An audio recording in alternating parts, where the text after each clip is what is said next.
Good morning and welcome to America's Home Cooking. Today I'm making a hunch pie. You're probably saying, what a pie? That's what I'm making. Now, to give you an idea, we'll do some history on these pies. During the medieval days, these savory pastries were common fare in Europe. In other words, we're talking about meat pies. It was a British colonist who brought the tradition to the New World. And in early American, every tavern offered a pigeon or another type of game pie to worry travel. So it was very, very popular. Now you can make these ahead and serve warm from the oven or chilled or packed in a picnic basket. So there's a lot of things that you could do with it. And another thing about these pies is a little bit of meat goes a long way in feeding your family, or if you have visitors. Now, you can do a variety of options for the crust, which I like.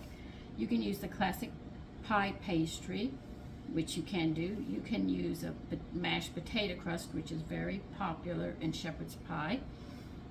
And you also could sit there and use puff pastry, pillow dough, or anything else. Or even a biscuit would be good. You could put on top of it. But what we're going to do is going to be different from anything that you've known. That we're going to start with potatoes. What we put in those potatoes before we get it to the pie is really going to be the surpriser of the whole thing. I have to get the rest of my stuff together, and because I am cooking, this is why you always see my hair pulled back, because nobody likes eating hair in their food. So if you don't pull it back, you'll clip it or do something with it to make sure that you don't sit there and get hair in the food. Now, if you go to restaurants and stuff, they have to wear nets. I'm not wearing a net. I'll just clip mine up or pull it back. All right, so let me get the rest of this stuff and we will get this started. Okay, start with, you need one rib of celery you're going to mince. You're going to need 1 carrot you're going to mince. You need an onion to mince and 2 cloves of garlic to mince. All right? Now let me see if we put them together.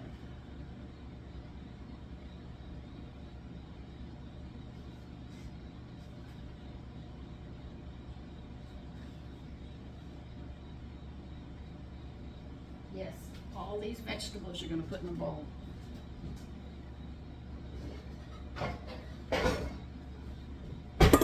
So mince them means finely chopped, and I will come back as soon as I finish. You know, I watch a lot of cooking shows to see how things are going and all. And I notice now what they're trying to teach women is to cook in a hurry. Race through your food. Even a chef, well, I could see a chef because you're at a restaurant and people are waiting for their meals, so you are pretty limited on how long you can work. That I understand. But they're teaching everybody to cook quickly. So they buy instant food and stuff, and it's supporting unhealth in this country. When you're cooking at home, you don't have to race. The only time I raced, and I told you I did it, my husband and I were out all day. Instead of going out to eat, I could whip a meal out in an hour. I could hustle if I had to. But cooking is an art form. Just like building a home, just like making clothes, doing a painting, it's creativity, and it's an art form. And the only thing you can see after is either a recipe or somebody takes a picture of the dish before everybody demolishes it. But it's an art form to make it presentable, to make sure, you know, people want to eat it.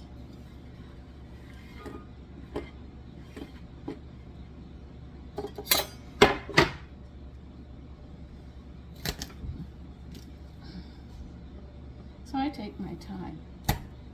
I'm not concerned racing. Like I said, at my age, I can whip it out and hurry if I have to.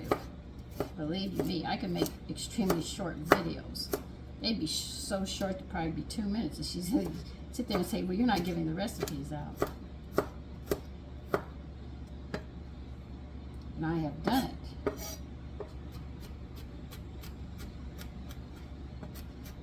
That's why women were in the house so much cooking, because nothing was instant, and the man was always out there working. When he came in, he figured, you know, he'd have something for himself waiting. I met a man who every week, he doesn't know how to cook. He buys a roast chicken, and he sits there and he just buys that with macaroni or this coleslaw or potato salad, and he eats that every day of his life.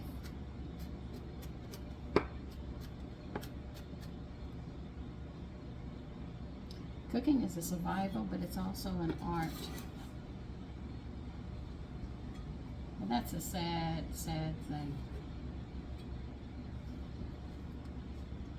When a child looks to eating out instead of eating at home, I would sit there and say that's a sad state of affairs.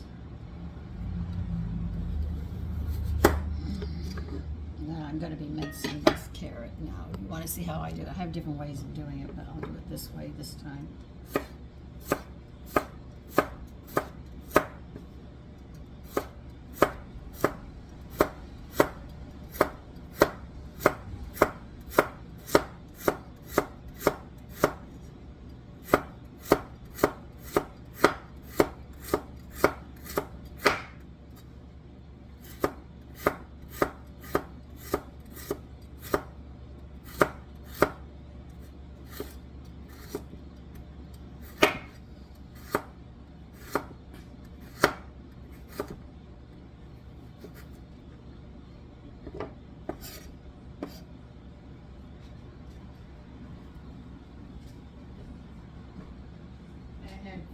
Tell me that they invited us to dinner. I watched how they put dinner together. Boy, it was all instant. I said, she didn't really cook.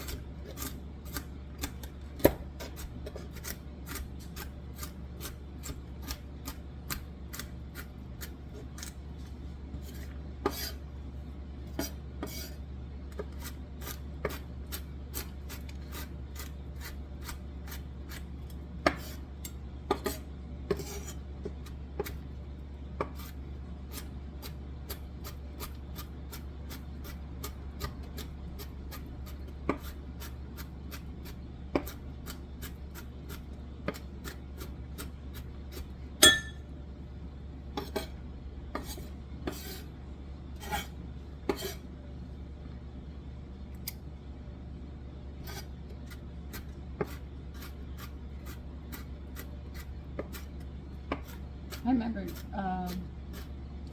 after Jane Fonda, being a woman was considered a negative thing. And if you stayed home, you were isolated and stupid and ridiculous.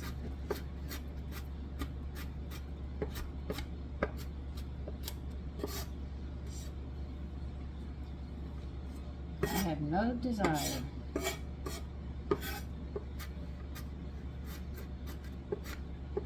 to leave my family wayward, buying instant food and trusting them. Even women who stay home now, instead of doing it this way, they would rather. I saw a woman, I was so frustrated with this woman. Here I am cooking, right?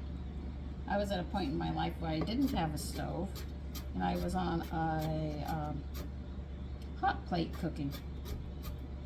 That was no fun. And this woman had a full kitchen. A full kitchen. And she thought this was cute. And she was going to do a video showing people how to cook. She did not use the stove. She did not use the oven. She used the microwave. Everything else was clean, never used. And she sat there and heated food up in the microwave, and that's how she fed her family. I said, Tony, this is very unfair. I'm a cook. I know what to do with all that equipment, and I'm stuck with a hot plate. She needs a hot plate. That's all she needs to cook with. You know, I was really perturbed about that. My family laughed at me, and they said, don't worry, you'll get your kitchen. And I couldn't see straight. I couldn't. I had to. I said, turn that channel or I'm leaving. You know. And she kept her pots and pans in the oven, and she never used it. They asked her, "Do you use it?" She says, "No."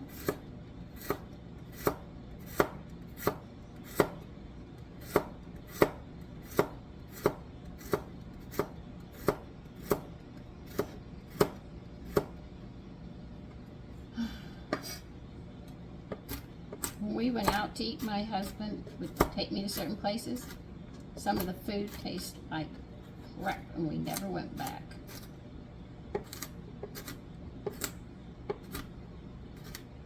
We tried McDonald's one time. We tried Kentucky Fried Chicken. I was in a hurry. That was horrible. Then I go to these expensive restaurants, and they have very nice meals.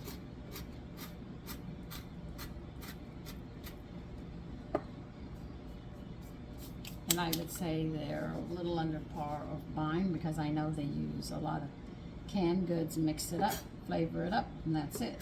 So you can get the meals out in a hurry.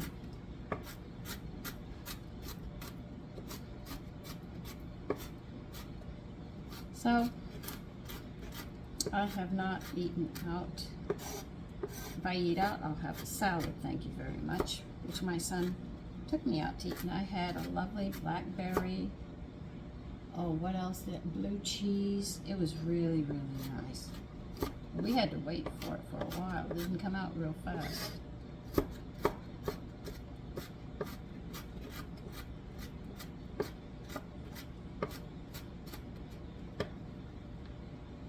So there aren't many places that you can trust to feed you as well as you would in your own home. So every time you eat out, just think you're shortchanging yourself one more day. Well, as they used to say, one more nail in your coffin. Yeah, you know, what can I say? That's what they say. That's where I grew up. I heard phrases like that.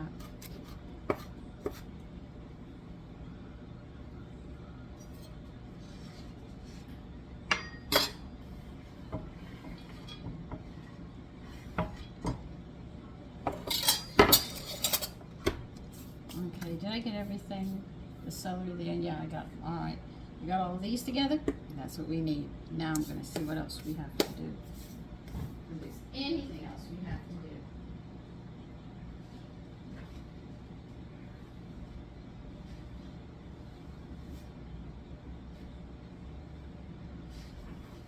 Okay, we're ready.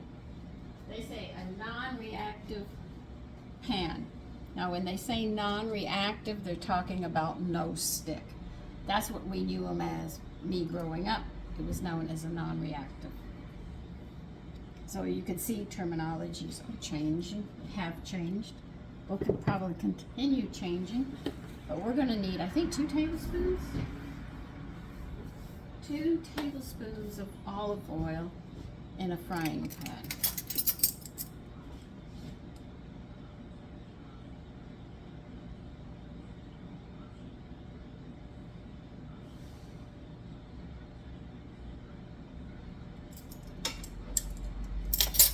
So see, when you go to read these old recipes, you have trouble because you don't know the difference of the terminologies.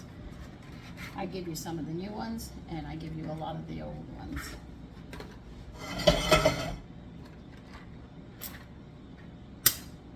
Oh, come on. Don't play this game with me. Come on, light.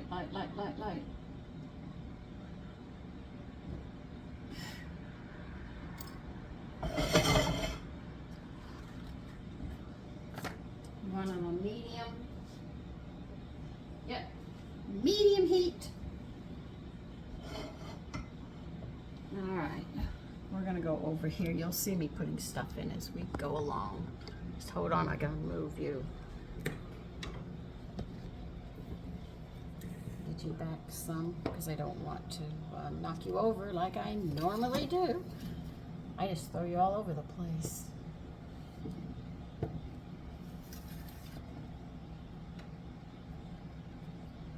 We're just waiting for this to get hot, and then we'll start in.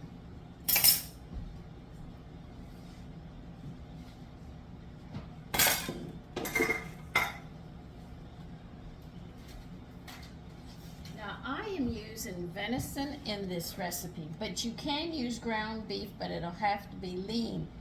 All right, and it's got to be 2 pounds, so remember that.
We're going to saute these.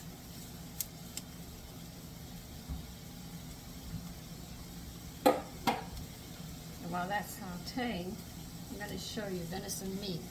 See how dark this is? That's how dark it is. There's very little fat in it. They actually have to stick some fat into it. They use some pork fat. 3%. This is why I'm saying if you're going to use beef, make sure you get the lean one. Like, what is it, 93 to 7? It will be a little more expensive, but your pie won't be greasy.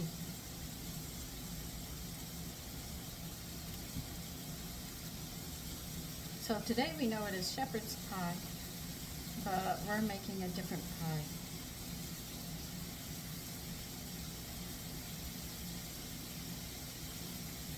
Do tear the ground venison apart because you have to break it up when you cook it. And it's a little more difficult because it is so lean. So sort of tear it up.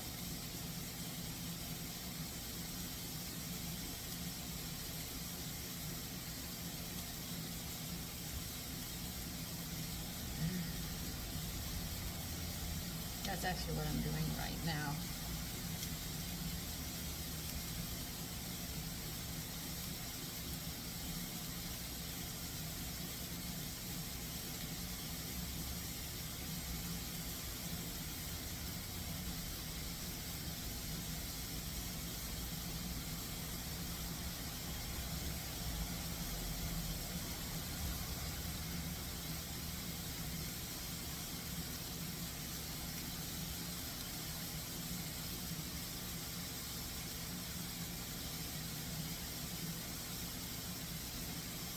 You're going to need a 9 by 13 or a 3-quart baking dish, whatever you have.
sorry for leaving it in, but I had to check some windows. Once it starts raining, sometimes it'll come through the windows. Only because the house is built in such a direction. If it's windy and rain, the rain comes in. If it's just coming straight down and no wind, we're doing good. Because this house is very old. And at that time, they had to have the windows so they could get breezes and stuff. At the same time, when it rained and the wind was blowing, you would have to sit there and check your windows. But I don't mind doing that.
We're going to add 2 pounds of venison or lean ground beef.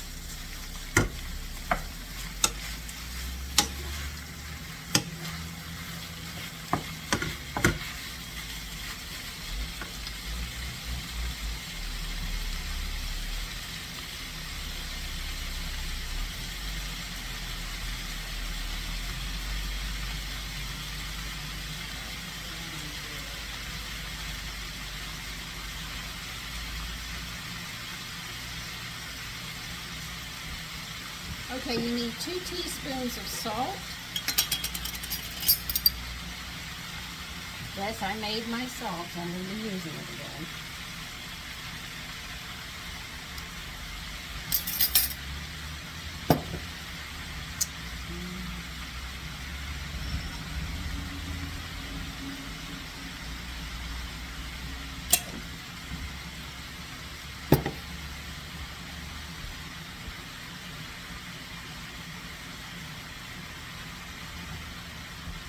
You need 1 teaspoon of pepper.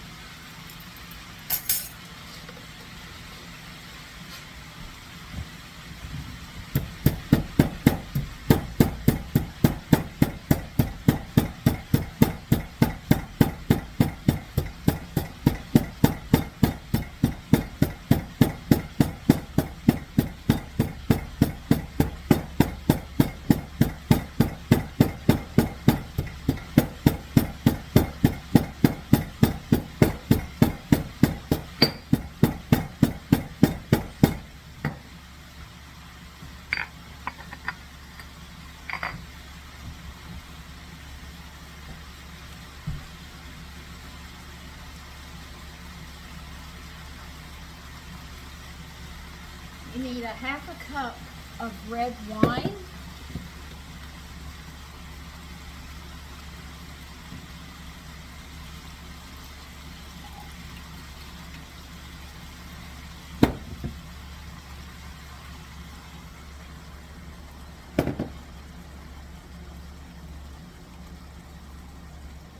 You need a whole bottle of beer. Oh yeah, I know you're saying, what?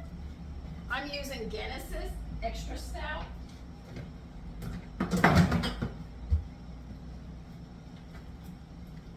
I know a lot of mothers get upset when you see liquor in a recipe, but remember, you're cooking it out. The alcohol is going to be cooked out, so you don't really have to worry. And you don't need to panic about it.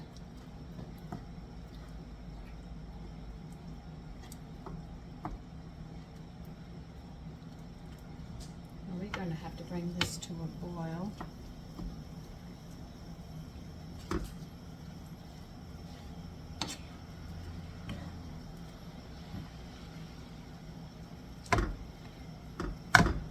See why your venison you have to break it up, because it's such it's such lean meat. And you don't want it to stick together, you want to break it up.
Now we are going to bring this to a simmer, bring it to a boil, then we're going to turn it down to a simmer, and we're going to cook it until the liquid is reduced by half. That could take anywhere from 45 minutes to 1 hour.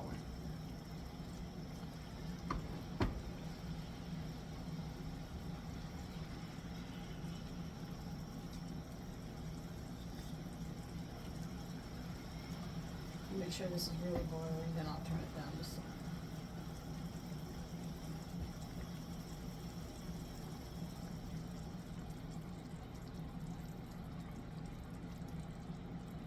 If you don't know what simmer is, for you people who are just beginning to cook, that's a very low boil.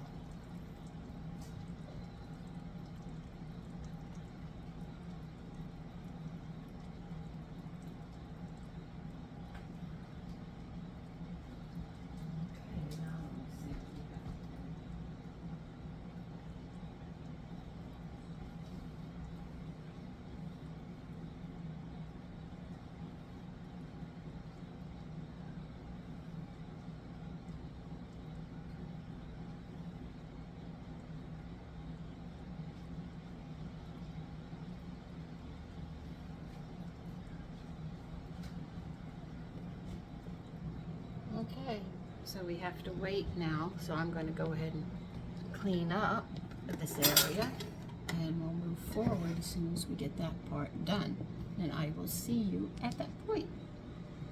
Okay, you need 3.5 pounds of potatoes. We're getting ready to make the mashed potatoes that are going on top of this, but it's not going to be how you think it's going to be. But anyway, let me go ahead and get my potatoes cooking. I'm going to leave the skins on mine because I'm notorious for doing it, okay? You know, it dawned on me, you probably asked, doesn't it change the flavor of the potatoes some? Sure it does. It has more of an earthy taste, which I don't mind. And I've also talked about the peelings are great for gray hair and keeping your gray hair strong. You know, a lot of women go bald because they don't think about what they're doing to their hair and stuff in time. It's the stress that we're under. And if your hair is falling out and breaking, it's everything that, like I used a mousse because my beautician recommended it. My hair started breaking. You see all the little parts here? They all broke. So I'm going to throw that out. I'm not using it. Damages my hair. My hair has never been so brittle from it, and hairspray. as well. That's why I don't use hairspray on my hair. My beautician knows me quite well. She says, well, I'm thinking about, you know, but she's just learned that she's not going to put anything in my hair.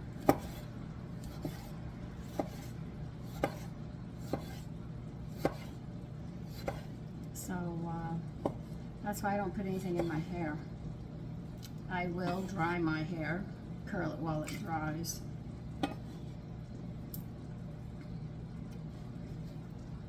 I tell you, every time I try something, I end up with a problem.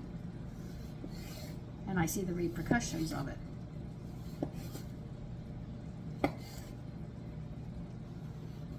When I used nail polish, my nails were dying. Nail polish wouldn't hold on. My nails were literally falling off my fingers. That went on. Everybody said, put this on, put that on, do this, do that. It dried my nails out so bad.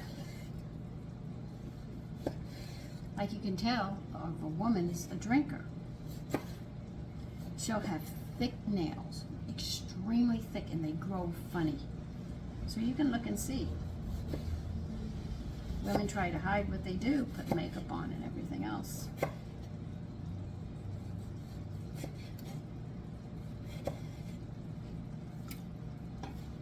You put it on, and this is what I was told. You put it on because you can't face yourself and you don't want anybody to see the real you.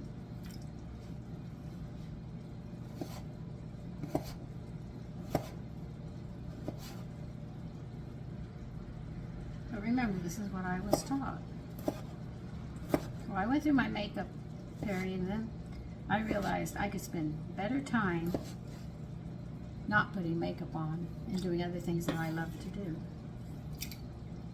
And you go through bouts and spells of, as a teenager, you're trying to find yourself, you know. My mother took me to the beauty parlor one time.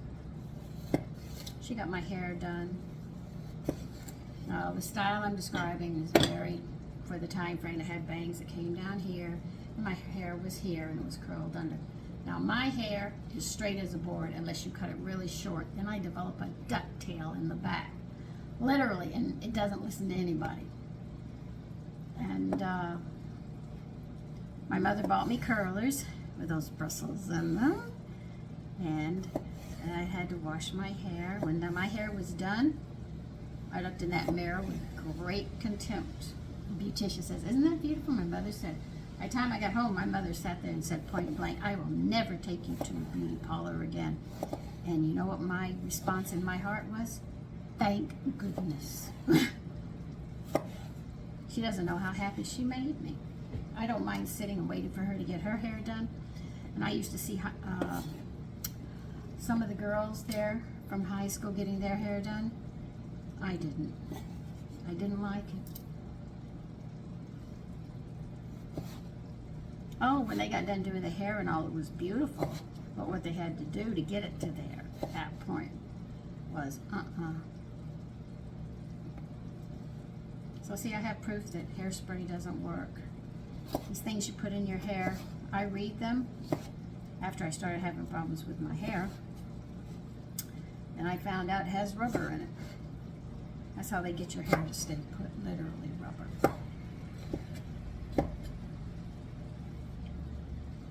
So you spray that onto your head, and then you sit there, and years later, after years of doing that to your hair, and putting loose and all these other things in your hair, what do you think your hair roots are going to look at? Your hair is going to fall out. So when you look at the mirror and you're older, you can say, I lived the life the way I wanted to. And your body's going to tell you, yep, and now you're going to pay. I know people don't like hearing this. Young people don't want to hear that. You mean I can't? No, you can't. There's a limit to what you can do to the human body. And your body, whatever you do to it, is going to remember for the rest of your life. And God has a way of making sure that we know what we've done, because He's got a record of the body, what we've done to it. In other words, if you've had children, your blood will state your children. If you've had abortions, you have scars in there, and your body will register children, but you don't have any. You see, you can't get away from it. Every man you've ever had sex with, you have his DNA in you.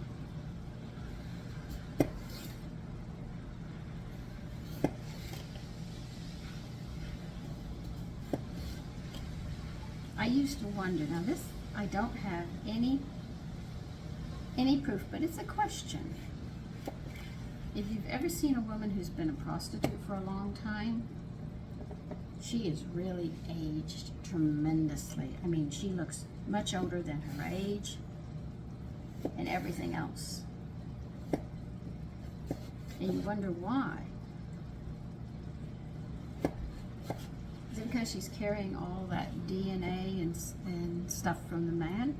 All the many different men?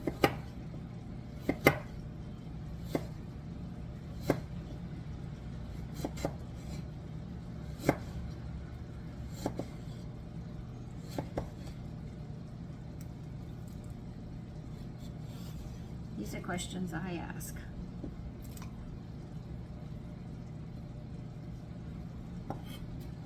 Even men who have too many women, even they look old like that. You begin to wonder.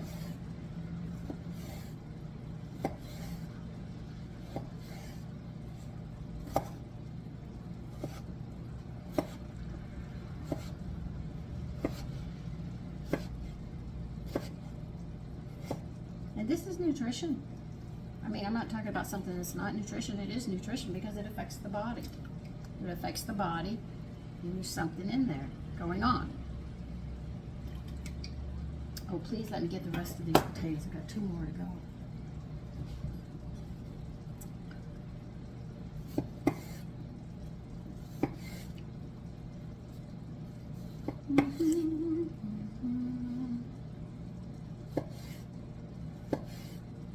Even when people take illegal drugs, take a look at their bodies, how it falls apart. It looks horrible.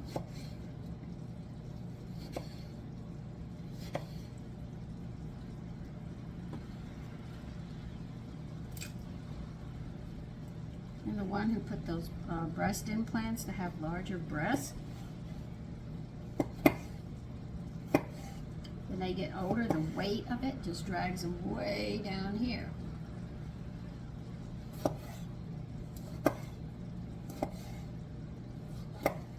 So they need those extra supports. You see, it's everything you do to your body. And you think you can hide, and you can't. You're better off just being honest and getting it over with, you know. Like I have a joke that runs around, but my friends know it's this one. I sit there, let's say we're having Judgment Day, and I sit there and say, God's got to say, why did you do this or this or this, you know, or that? He's going to ask, why did you do it? There's only one answer you can give him. You can't make an excuse. You can't do anything. Do you know what that answer is? A lot of people don't think about this. They'll blame or point the finger to somebody else. But it goes to, here's the answer to the question. Because I wanted to. You did it because you wanted to. Not because you can't blame society.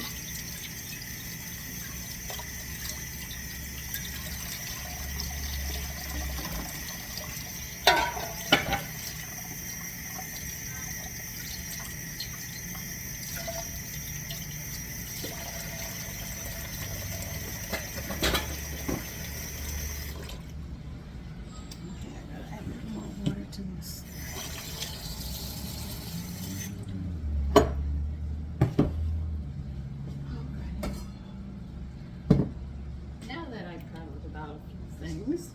You're probably saying, yes, she does, don't I? Gives you an idea how I think, what type of person I am. I mean, a lot of people want to know about people that they follow. Listen, matches. I think I got. Don't you dare go out. I need you to light this burner.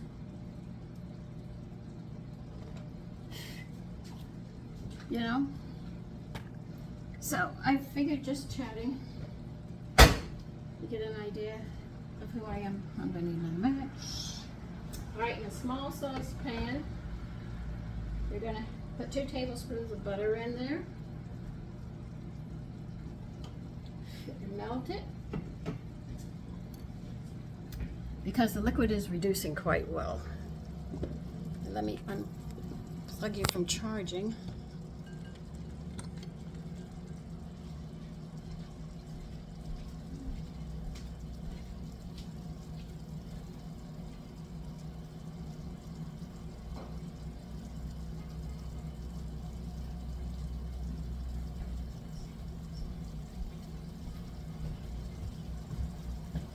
See, this has reduced by half now, and we have to get this other part going. You're going to also need 2 tablespoons of flour, 1.5 cups of, they say beef broth, but I had beef, veal, and lamb, and some pork, so I threw all those together and made a bone broth. So I used 1/2 cup of bone broth with a cup of whey to cover for that 1.5 cups of broth. We're also going to need 4 tablespoons of, let me see, sure I remember. We're also going to be using 4 tablespoons of tomato paste.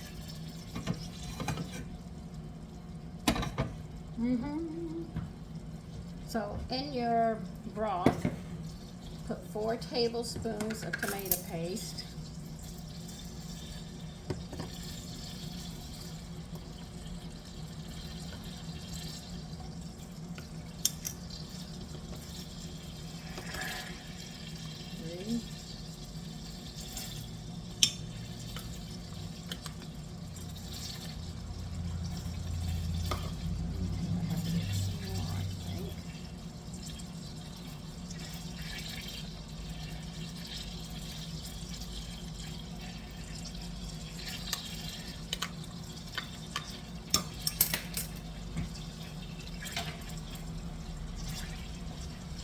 When the butter melts, add 2 tablespoons of flour.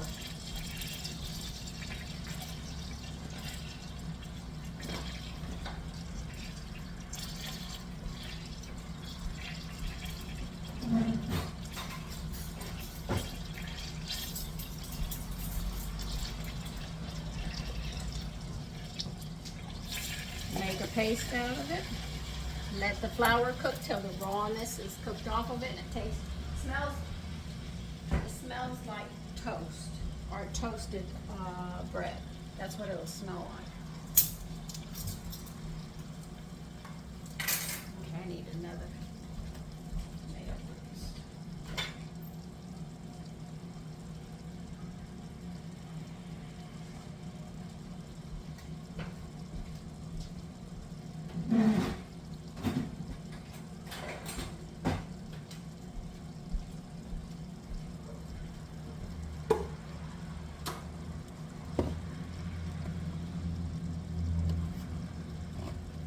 I know I've got to get to that flour, but I got to get the tomato paste going too. So I'm sort of backed up, which is typical of me. Okay. If I let you sit, I know that. Stir this out.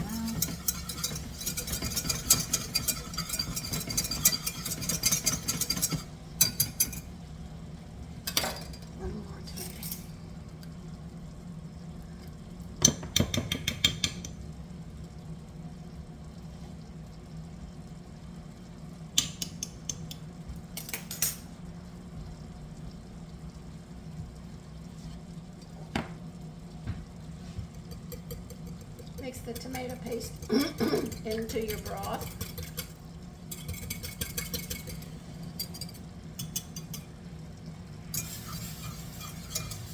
Oh Yeah, that smells like toast.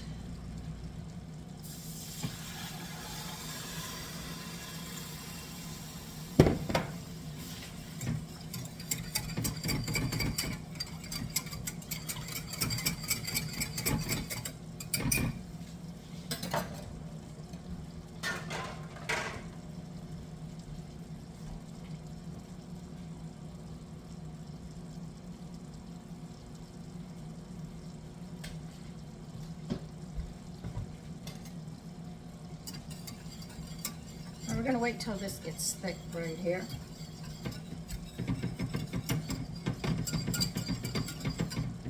I beat that very good. It's so nice and smooth.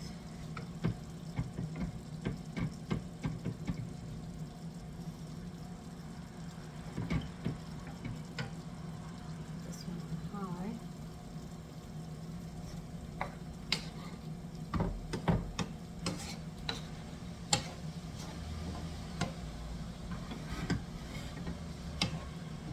We're going to have to get a cabbage out,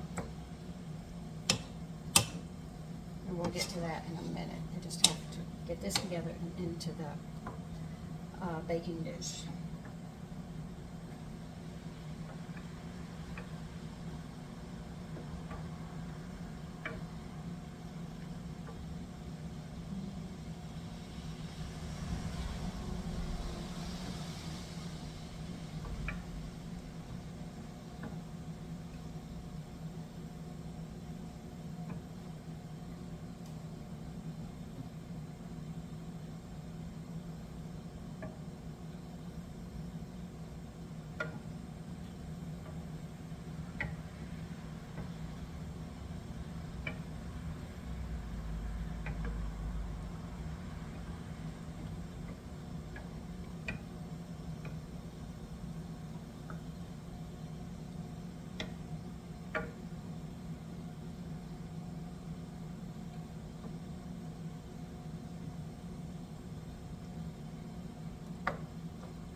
Just waiting for this to thicken up some and we're fine. Then we'll pour all of this into the 3-quart baking dish and we'll get these potatoes going. And get the cabbage going too.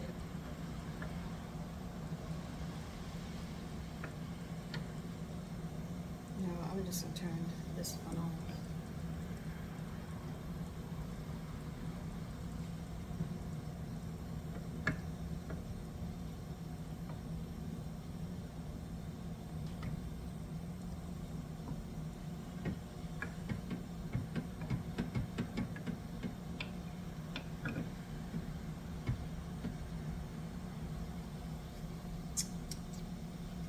Interesting flavor.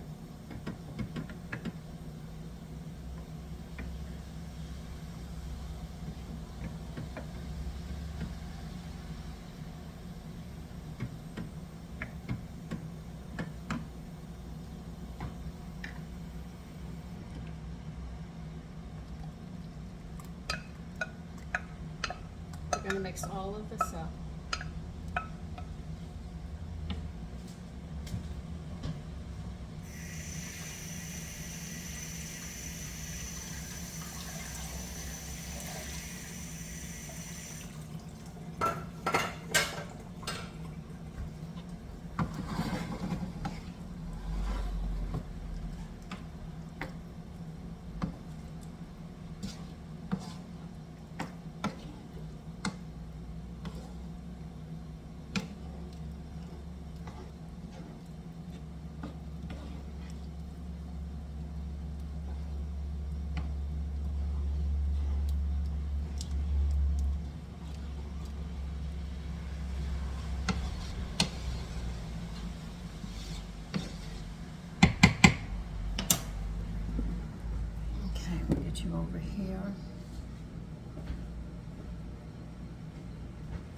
9 by 13 will actually cover for this dish, according to their measurements.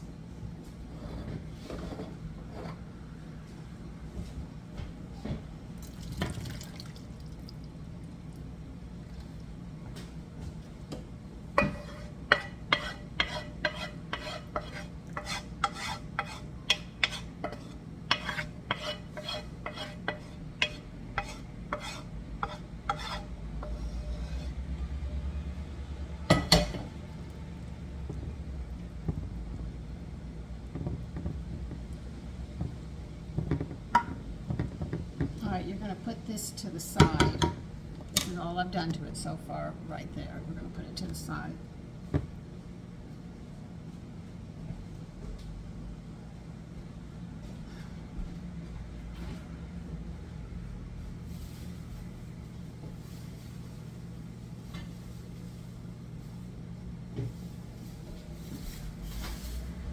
Going to need a cabbage.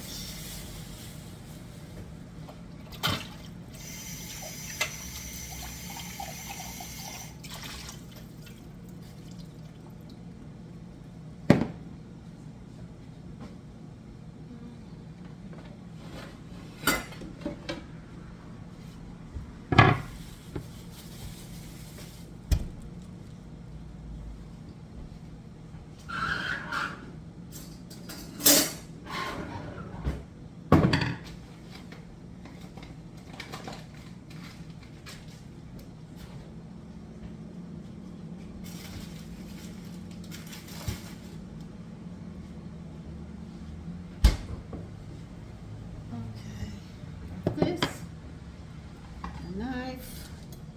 We need how many cups?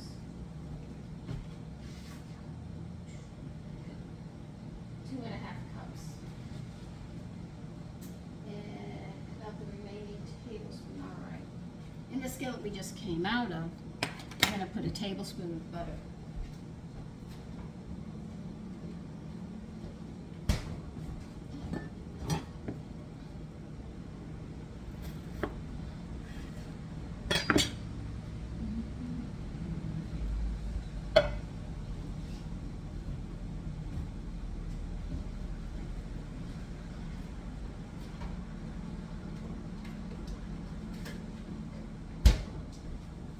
We are going to need, let's see, how am I going to do this? All right, we'll try right here. They want 2.5 cups of chopped cabbage. I don't know how much that's going to be, so I'm just going to cut sections until I get what I need. So I might be chopping for a bit. That's the core. The core out. You don't want that.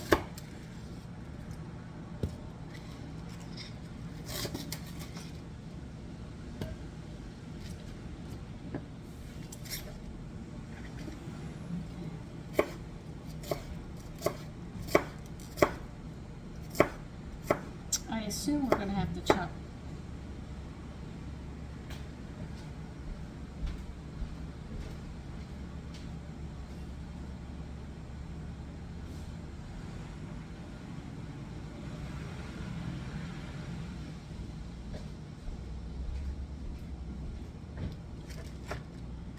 This is going to have to be chopped small.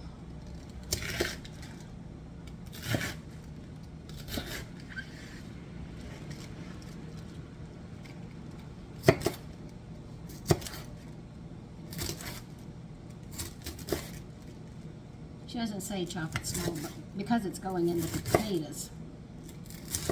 That's right, this is going in the potatoes.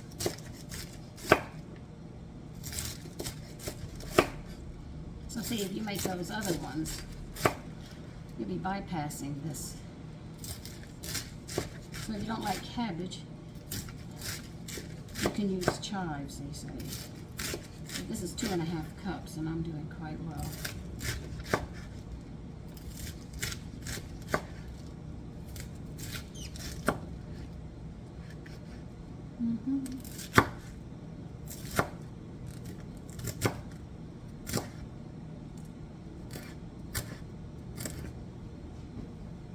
Doesn't that look about 2.5 cups?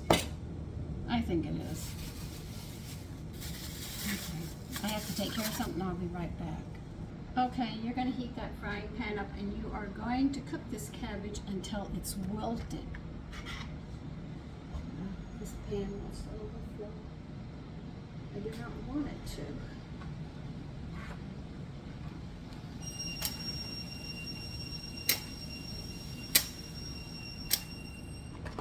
You know, if you don't want to light, this whole box is giving me problems.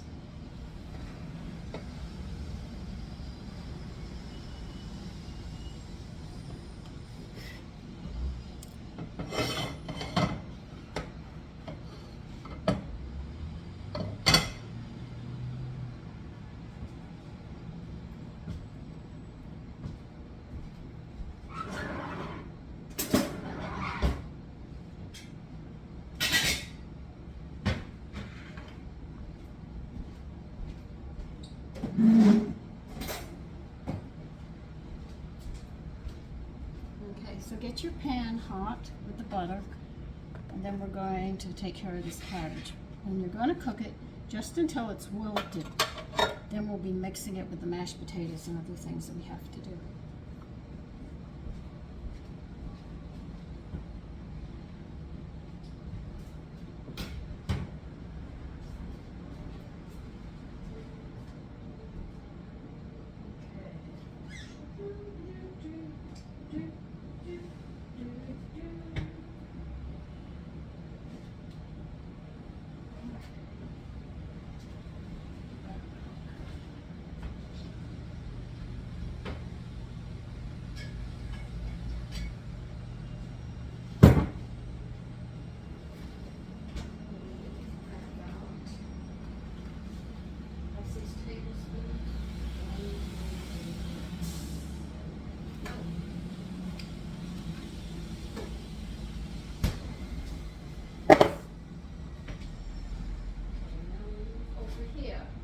These are going to be called buttermilk mashed potatoes with cabbage.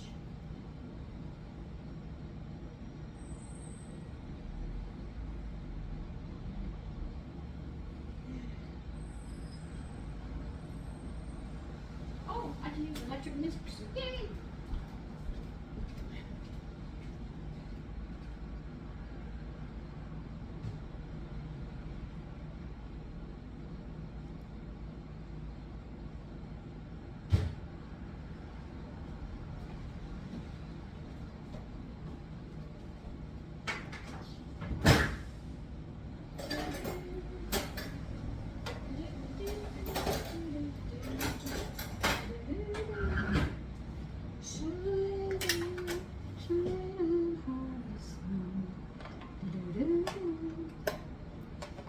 Don't worry, I can't sing to save my soul. But that's all right. I still like good music, nice music.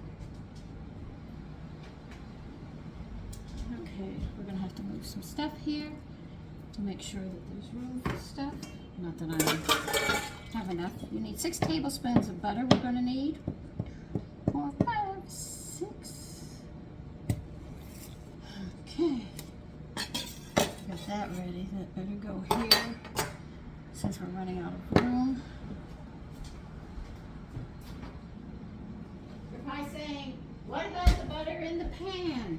I'm putting the cabbage in, don't worry.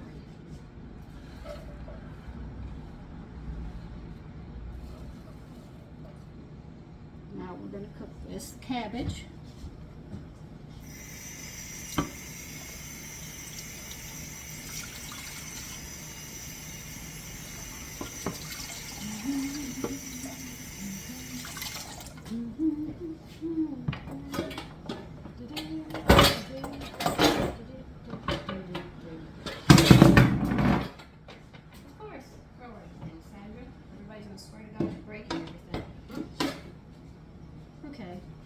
I didn't break anything.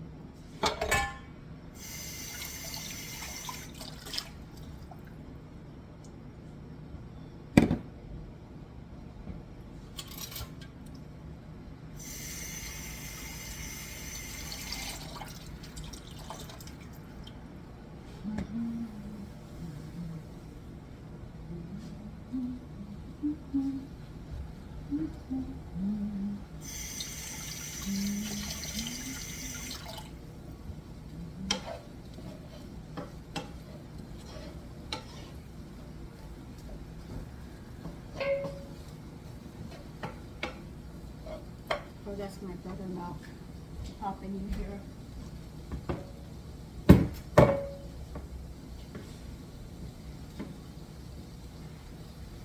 As I make my own buttermilk, it tastes like buttermilk of yesterday, not today's buttermilk with no flavor. Matter of fact, the longer you use it, the stronger it gets in flavor. Just like yogurt. The yogurt I make tastes like the yogurt I remember as a little girl. It's very tart, but it has a lot of coconut.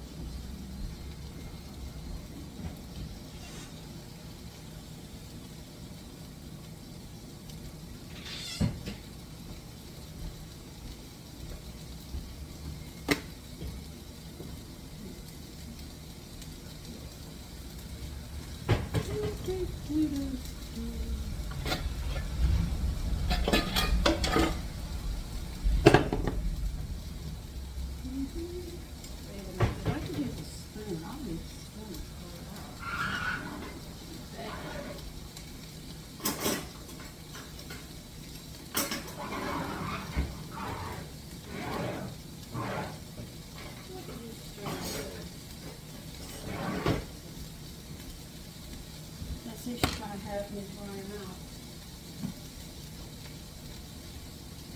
Okay. No, she doesn't do that.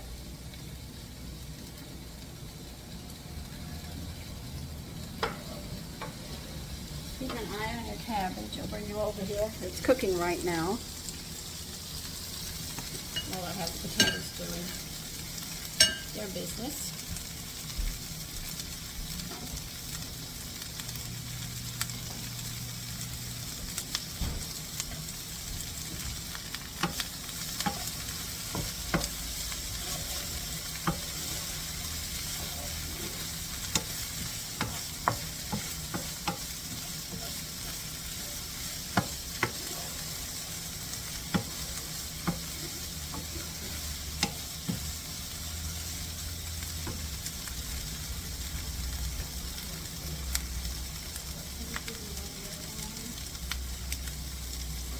Set your oven to 375. Make sure your shelf is in the middle.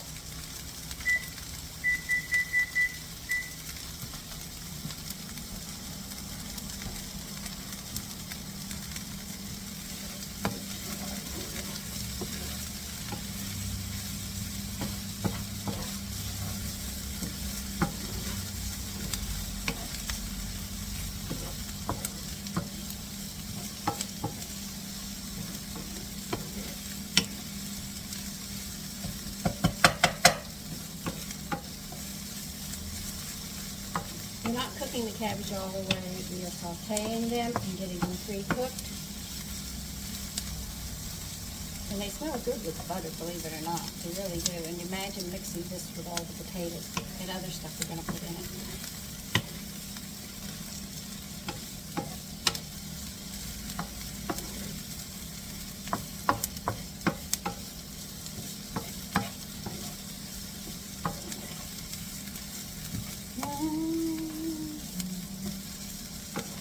I am going to be hungry before dinner comes around.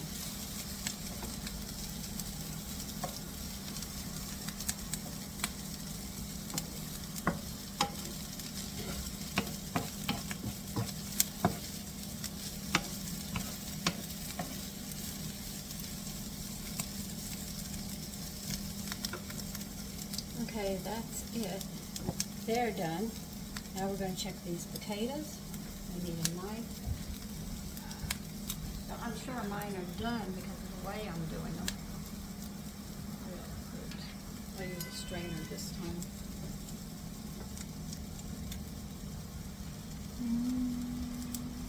Oh yeah, they're done.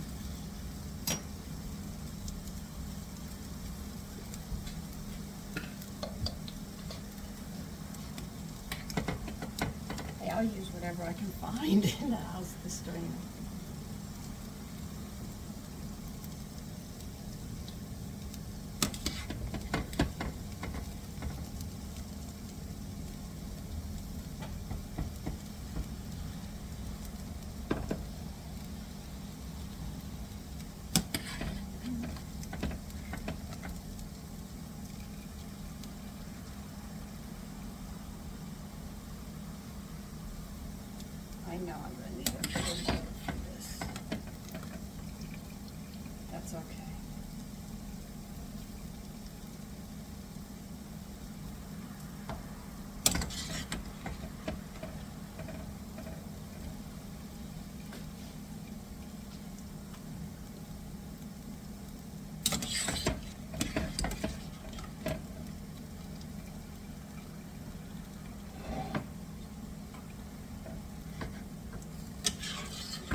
You're absolutely right. That bowl is not big enough for what I need it for.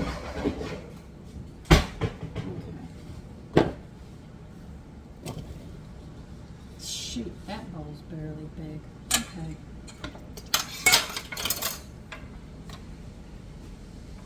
How do you wish we could do this with water?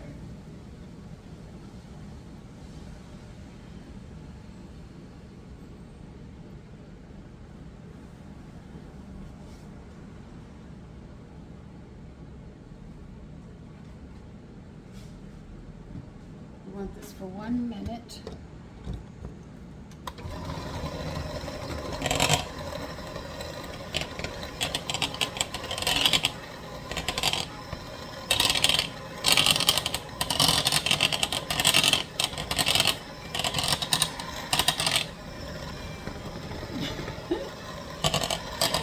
Oh my goodness.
Okay.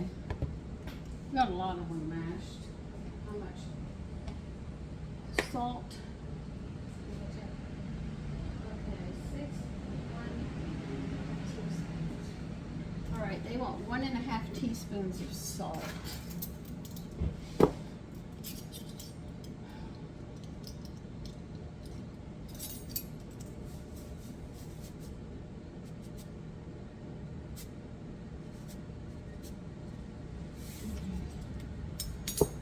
Six tablespoons of butter put in there, and then we'll start blending this up.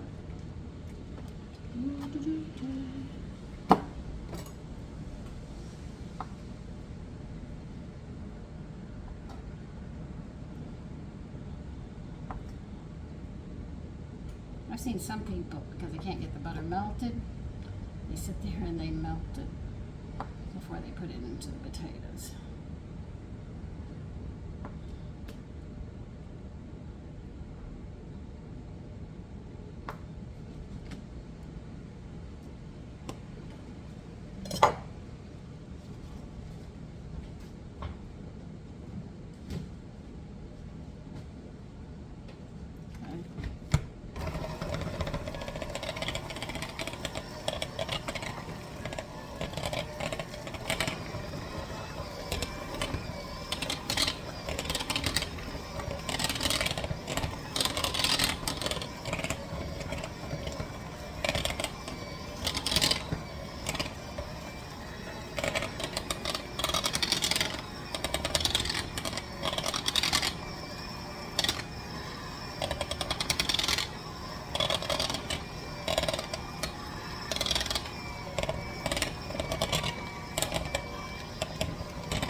On beating until they are mashed and the butter is thoroughly melted.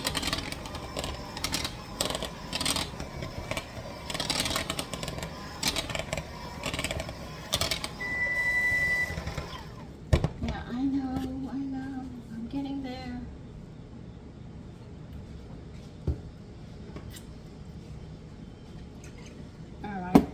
want buttermilk in it.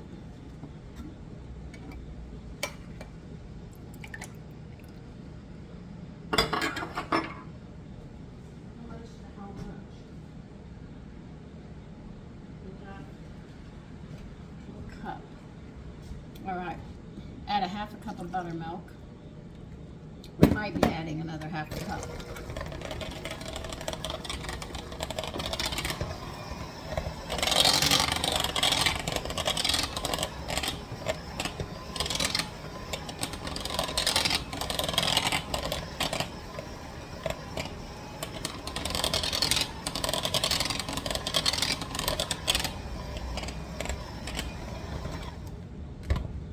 Let's see how they taste.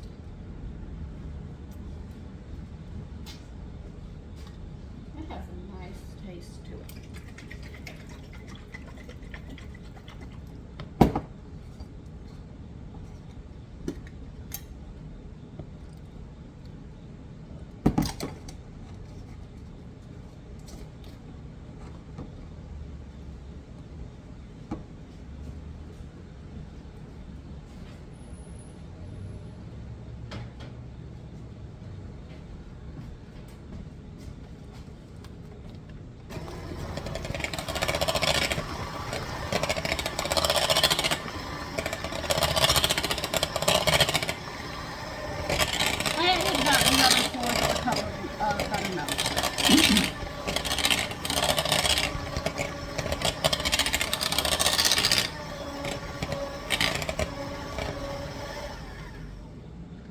That should be just right.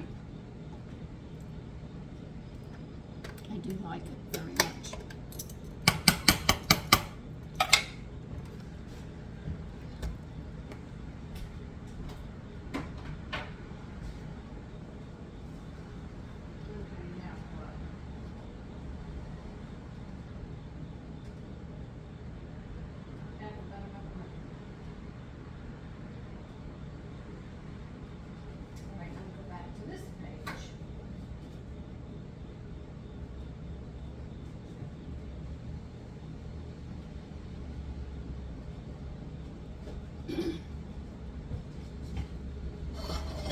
Okay, take your cabbage.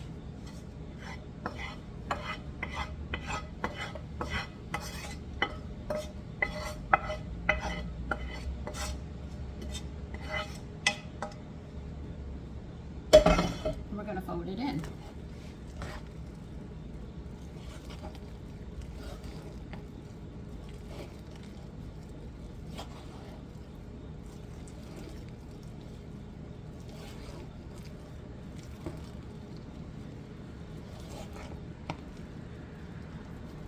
Remember how I taught you how to fold in? You go under, turn the spoon or spatula around and bring it up and around. That's how you fold it in.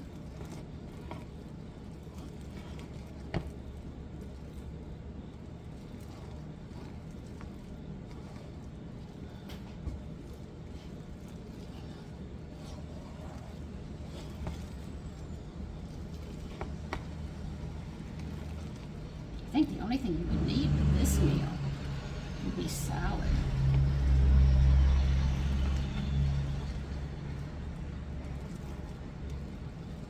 And for the adults, you might want some wine with this. What dressing would you put on? Whichever one hits your fancy. You make your own. Don't stick to the regular seasonings. Get adventurous.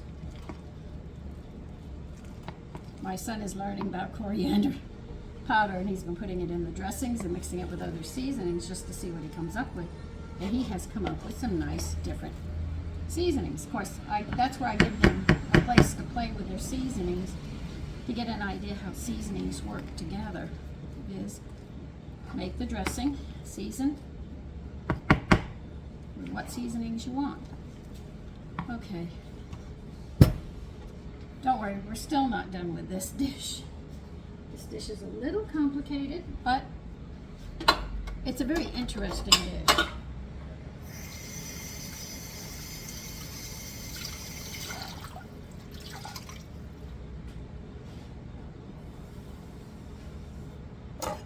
Okay.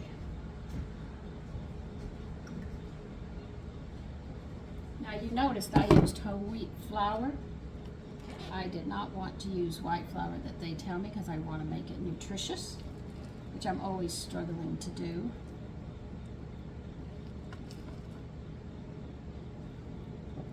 To show you that you can make any recipe that's your favorite. You can give it more just by doing a few steps.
Let me get a spatula and get the rest of it out.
Okay,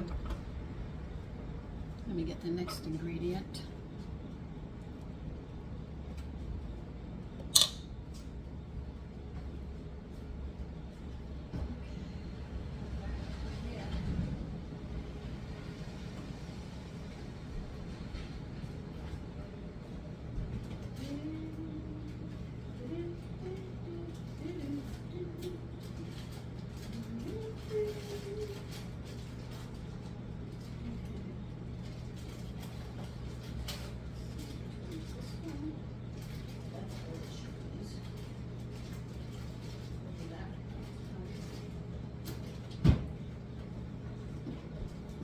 They want Parmigiano Reggiano. Anyway, this one. Okay, as you can see, I don't have a tongue for certain words and languages. My family does, but I'm the oddball. But that's all right. That makes me me. After trying 3 different languages, and all my teachers saying, just hang it up, I've just come to that conclusion. Okay, let's see. I have to open this.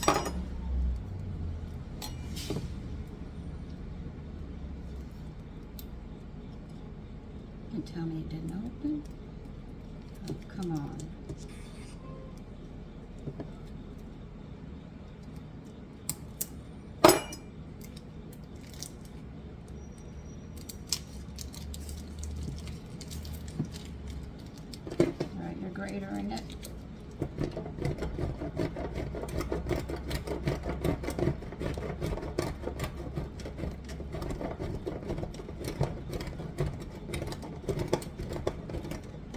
kitchen's getting hot.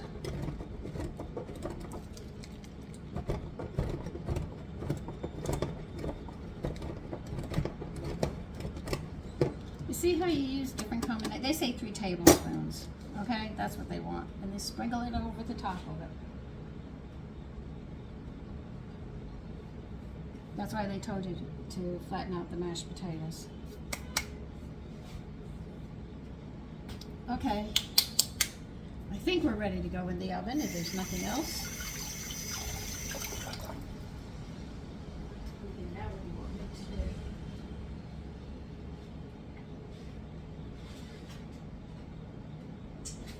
Should say you did put in your books. All right, they say they want you to bake it for 30 minutes until the top is golden brown. So that's what we're going to do.